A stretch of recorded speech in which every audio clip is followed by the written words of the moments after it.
right. Let me see. 1986, Game 6, Bill Buckner has the ball go through his legs. You're the Mets first baseman, and what I was told is during the rally, you were getting undressed at your locker. I was not getting undressed. You were not? No. And nor was Kevin Mitchell. The rumor was that when Kevin Mitchell pinch hit and got the base hit, that he was undressed. Yeah, I'd heard that too. I was in the clubhouse. He was fully dressed. But Buddy Harrelson did run up the runway, came running into the clubhouse, and screamed at Kevin, "What are you doing? You're pinch hitting." Kevin grabbed his hat, ran down the runway, got up, got a base hit. What was he doing in the clubhouse? I don't know. It was 2 outs with nobody on. I made the second out of the inning. That's the greatest comeback in World Series history. But did you go to the clubhouse? You didn't get undressed? I made the second out of the inning. Yeah. So we're down, 2 runs? I forget. 2 runs with nobody on. We scored 3 to win. And it's the greatest comeback and single-inning comeback in World Series history. We're 1 out from elimination, nobody on base. And I went up into the clubhouse because I didn't want to see Boston having fun on our field. It was very territorial. So I came up into the clubhouse, got into my locker, and I did pop a Budweiser. No, a Michelob. No, it was a Budweiser. The game wasn't over. They didn't have my beer there yet. So pop a beer. There's 2 outs. I popped a beer. I had a swig of the Budweiser. This is not a proud moment. It's nothing. I'm not proud of this moment. So I'm sitting there lamenting, and I looked over my locker like this down towards Davy's office, and there's Darryl Johnson, former Red Sox manager, who was our #1 advanced scout. And he looks at me, and so I go walk into Davy's office. I sit down in the chair. Carter base hit. Mitchell base hit. 1 runs in. Ray Knight gets a base hit. 1 runs in. And it's 3 hits in a row, and I'm going to Darryl. I go, "Darryl, I'm not leaving this chair. It's got hits in it." So we're a superstitious lot. Jay Horowitz was in there too. You know Jay, our PR guy. Yeah. And Darryl goes, "Okay, stay right here." So I sat with Darryl and Jay in Davy's office and watched on TV the whole thing transpire, which was incredible. So that's the story. When the ball goes through Buckner's legs, Yes. are you still seated?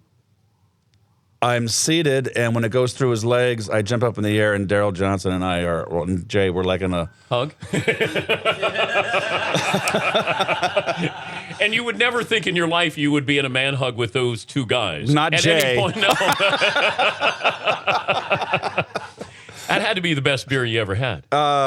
It was, and everybody came up, and after that, and I wish I was down there. I should have been down there, and I'm not proud of that, but it is what it is. Yeah.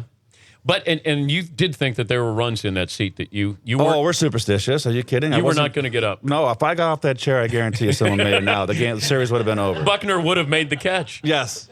The Seinfeld episode still plays. I mean, it's amazing. It's part of your persona. How did that happen in the first place? Well, my last agent was Scott Boras, and I went to Cleveland, and I signed a 2-year deal with Cleveland, and I got the bad back, had to have surgery, and I retired at 37. I'm home. It's 1991 or 2, I forget. I was out the whole year. 91, I had back surgery, rehabbing, so I didn't even go to Cleveland. And it was the second and last year of the contract. They probably didn't even want me there. But Scott Boras called me and said, "What are you doing?" And I said, "Just hanging around." And he goes, "Well, I got a phone call from this Seinfeld show, and I don't watch any primetime." And I go, "Seinfeld show? What's that?" It was the second year of Seinfeld. He goes, "Well, it's a sitcom, and they want you to come on and have a role for you to come into L.A. They'll fly you in first class." And so I immediately said, "How much?" And they said $15,000. I said, "I'll do it." So and Scott said minimum words, and it's a small role. And then they FedExed the script to me, and I'm the guest star, and I got all these lines. I'm panicked. So I called a good friend of mine. I called Marsha Mason, the actress. She was in New Mexico. And I called Marcia. I said, Marcia, I agreed to do this show, and I've got a ton of lines. So she said, okay, just get your script and just read line 1, memorize line 1, then go line 1, line 2, and then go back to line 1, line 2, line 3, dun, dun, dun, dun, dun, dun. And we do it before you go to bed, too, because it'll stay, and you'll wake up in the morning, it'll be fresh. Well, all my scenes, I remembered everybody's lines because I was just petrified on the set. I'd never acted. I never took an acting lesson. This was my first gig, and I'm a guest star, and it turns out to be one of the best episodes in television history. I mean, I was very fortunate. Before I let you go, we got 30 seconds. Paulie's mustache. Yes, Paulie. I just started working on it 2 weeks ago, Mr. Hernandez. Yes. I know it's not like Tom Selleck over here or you. You're right. It's a little pale. Any advice? Just for men. Yeah. I think it's just for kids is what he has there. Yeah. Just for puberty, something there.